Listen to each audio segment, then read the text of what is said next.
സാധാരണ അവധി ആഘോഷിക്കാൻ തിരഞ്ഞെടുക്കുന്ന ഏറ്റവും ലക്ഷൂറീസ് ആയിട്ടുള്ള ഒരു വഴിയാണ് ക്രൂയിസ് ഷിപ്പിലെ യാത്രകൾ എന്ന് പറയുന്നത്. ആഡംബരവും ഭക്ഷണവും കടലിന്റെ ഭംഗിയും ഒക്കെ ആയിട്ട് ആസ്വദിക്കേണ്ട ആ ഒരു യാത്ര മരണക്കെണിയായിട്ട് മാറിയാലോ? കേൾക്കുമ്പോൾ ഞെട്ടൽ തോന്നാം. പക്ഷേ ഇപ്പോൾ ലോകത്തെമ്പാടുമുള്ള ആരോഗ്യ വിദഗ്ധരെ ആശങ്കയിലാക്കിയ ഒരു വാർത്ത പുറത്തു വന്നിരിക്കുകയാണ്. ഒരു പ്രമുഖ ക്രൂയിസ് കപ്പലിൽ ഹാൻറ്റ വൈറസ് പൊട്ടിപ്പുറപ്പെട്ടിരിക്കുന്നു. ഇതുവരെ 3 പേരാണ് മരണപ്പെട്ടത്. ഔദ്യോഗിക റിപ്പോർട്ടുകൾ സൂചിപ്പിക്കുന്നത് ഇതാണ്. എന്താണ് ഈ ഹാൻറ്റ വൈറസ്? ഇത് കോവിഡ് പോലെ പടരുമോ? എലികളിൽ നിന്ന് എങ്ങനെയാണ് ഈ ഒരു വൈറസ് മനുഷ്യരിലേക്ക് എത്തുന്നത്? ഈ ആഡംബര കപ്പലിൽ യഥാർത്ഥത്തിൽ എന്താണ് സംഭവിക്കുന്നത്? പരിശോധിക്കാം. നമുക്ക് ആദ്യം ഈ ഇൻസിഡന്റ് എന്താണെന്ന് നോക്കാം. ഈ മാസം ആദ്യമാണ് കപ്പലിലെ യാത്രക്കാരിൽ ചിലർക്ക് കടുത്ത ശ്വാസതടസ്സവും പനിയും അനുഭവപ്പെട്ടത്. തുടക്കത്തിൽ ഇതൊരു സാധാരണ പനിയാണെന്ന് കരുതിയെങ്കിലും രോഗബാധിതരുടെ നില പെട്ടെന്ന് വഷളാവുകയായിരുന്നു. 3 യാത്രക്കാരാണ് മരണപ്പെട്ടത്. ഇതിനെ തുടർന്ന് നടത്തിയ ലാബ് പരിശോധനകളിലാണ് ഞെട്ടിക്കുന്ന ആ വിവരം പുറത്തുവരുന്നത്. ഇത് സാധാരണ പനിയല്ല, മറിച്ച് ഹാൻറ്റ വൈറസ് ആണ് എന്നത്. സാധാരണയായിട്ട് കാടുകളിലോ കൃഷിയിടങ്ങളിലോ കാണപ്പെടുന്ന ഈ ഒരു വൈറസ് എങ്ങനെയാണ് ഇത്രയും മോഡേൺ ആയിട്ടുള്ള സൗകര്യങ്ങളുള്ള ഒരു ലക്ഷറി കപ്പലിൽ എത്തിയത് എന്നത് ഇപ്പോഴും ഒരു മിസ്റ്ററി ആയിട്ട് തുടരുകയാണ്.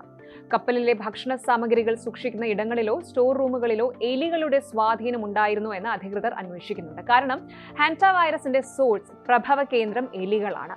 ഇനി എന്താണ് ഈ ഹാൻറ്റ വൈറസ് എന്ന് നോക്കാം. ഇതൊരു സൂണോട്ടിക് ഡിസീസ് ആണ്. അതായത് മൃഗങ്ങളിൽ നിന്ന് മനുഷ്യരിലേക്ക് പടരുന്ന ഒരു രോഗം. പ്രധാനമായും എലികളുടെ മൂത്രം, കാഷ്ടം, ഉമിനീര് എന്നിവയിലൂടെയാണ് ഈ വൈറസ് പടരുന്നത്. രസകരമായ എന്നാൽ ഭയാനകമായ ഒരു കാര്യം പറയാം. ഇതിന് കോവിഡിനെ പോലെ മനുഷ്യരിൽ നിന്ന് മനുഷ്യരിലേക്ക് അത്ര പെട്ടെന്ന് പടരാൻ കഴിയില്ല. പക്ഷേ എലികളിലൂടെ, അതായത് എലികളുടെ വിസർജ്യങ്ങൾ ഉണങ്ങി പൊടിയായിട്ട് വായുവിൽ കലരുകയും അത് നമ്മൾ ശ്വസിക്കുകയും ചെയ്താൽ, അതായത് എയർബോൺ ട്രാൻസ്മിഷൻ, ഇങ്ങനെ ഈ വൈറസ് നേരിട്ട് നമ്മുടെ ശ്വാസകോശത്തെ ബാധിക്കും. കപ്പലിലെ എയർ കണ്ടീഷനിങ് സിസ്റ്റം വഴിയാണോ ഇത് പടർന്നത് എന്ന കാര്യത്തിൽ ഇപ്പോൾ ഗൗരവകരമായ പഠനങ്ങൾ നടക്കുന്നുണ്ട്. ഇതൊരു പാൻഡമിക് ആകുമോ എന്ന് പേടിക്കേണ്ടതില്ല എങ്കിലും ഇത് ബാധിച്ചാലുള്ള മരണനിരക്ക്, ഫെറ്റാലിറ്റി റേറ്റ് വളരെ കൂടുതലാണ് എന്നത് ആശങ്കാജനകമാണ്.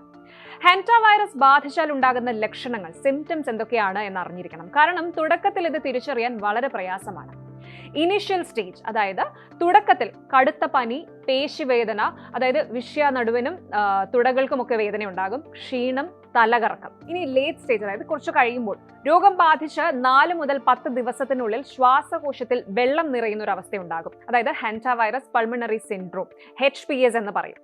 ഇത് ശ്വാസമുട്ടലിനും മരണത്തിനും വരെ കാരണമാകുന്നു. ഇപ്പോൾ ക്രൂയിസ് ഷിപ്പിലെ മരിച്ച 3 പേരും സമാനമായ ലക്ഷണങ്ങളോടെയാണ് ഹോസ്പിറ്റലിൽ എത്തിയത്. പെട്ടെന്നുണ്ടാകുന്ന ശ്വാസതടസ്സമാണ് ഇതിനെ അപകടകരമാക്കുന്നത്. നിലവിൽ ഇതിന് പ്രത്യേക വാക്സിനുകളോ മരുന്നുകളോ ലഭ്യമല്ല. സപ്പോർട്ടീവായ ചികിത്സകൾ മാത്രമേ നൽകാൻ കഴിയൂ. ഈ ഔട്ട്ബ്രേക്കിനെ തുടർന്ന് ലോകമെമ്പാടുമുള്ള തുറമുഖങ്ങളിൽ പരിശോധന കർശനമാക്കിയിരിക്കുകയാണ്. ക്രൂയിസ് കപ്പലുകളിലെ ഹൈജീൻ സ്റ്റാൻഡേർഡ്സ് വീണ്ടും പരിശോധിക്കണമെന്ന് ഇന്റർനാഷണൽ ഹെൽത്ത് ഓർഗനൈസേഷൻസ് നിർദ്ദേശിച്ചിട്ടുണ്ട്. ഇനി നിങ്ങൾ ഒരു ക്രൂയിസ് യാത്ര പ്ലാൻ ചെയ്യുന്നുണ്ടെങ്കിൽ പേടിക്കേണ്ട കാര്യമുണ്ടോ എന്നുള്ളൊരു ചോദ്യമാണ്. നിലവിൽ ഇല്ല. പക്ഷേ ശുചിത്വത്തിന്റെ കാര്യത്തിൽ വിട്ടുവീഴ്ച ചെയ്യരുത്. കപ്പൽ യാത്രകൾ തിരഞ്ഞെടുക്കുമ്പോൾ സുരക്ഷിതമായ, സർട്ടിഫൈഡ് ആയ കമ്പനികളെ മാത്രം തിരഞ്ഞെടുക്കുക. യാത്രക്കിടയിൽ കഠിനമായ പനിയോ അല്ലെങ്കിൽ ശ്വാസ തടസ്സമോ അനുഭവപ്പെട്ടാൽ ഉടൻ തന്നെ മെഡിക്കൽ ടീമിനെ വിവരം അറിയിക്കുക. ആധുനിക കാലത്തെ ആരോഗ്യ ഭീഷണികൾ എവിടെ നിന്നാണ് വരുന്നത് എന്ന് നമുക്ക് പറയാൻ സാധിക്കില്ല. ഒരു ആഡംബര കപ്പൽ പോലും ഇത്തരം വൈറസുകളിൽ നിന്ന് മുക്തമല്ല എന്നത് നമുക്കൊരു വലിയ പാഠമാണ്. ഹാൻറ്റ വൈറസ് നിലവിൽ വലിയൊരു വ്യാപനത്തിലേക്ക് പോയിട്ടില്ല എന്നത് ആശ്വാസകരമാണ്. പക്ഷേ ജാഗ്രത അനിവാര്യമാണ്. കൂടുതൽ വാർത്തകൾക്ക് news 18 Keralam YouTube channel subscribe ചെയ്യുക.